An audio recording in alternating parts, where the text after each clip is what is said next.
So this is a quick demo, simply just adding partitioning to our S3 vector indices. And so one use case for doing such a thing is if you needed to stripe your embedding upserts into the S3 vector service to bypass some of the per index ingestion rate limits that the service has.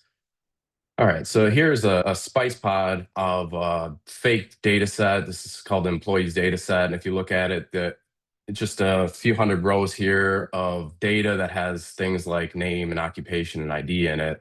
And this feature for partitioning is in our vectors section of the Spice pod, we can, under our partition by, we can specify an expression which will partition our vector data set into separate S3 vector indices. And so here we'll partition our occupation column into 4 separate buckets. We are embedding the occupation column, and we have a local embedding model that we're using. And if I just switch over here, I already have a Spice pod running with all the rows in that table embedded. And above, I have the Spice SQL interpreter here. And if we just do show tables, we'll see we have the employees table available. And so now we can do things like select name, occupation, and we could do a vector search of our employees table, something like people who write code, for example.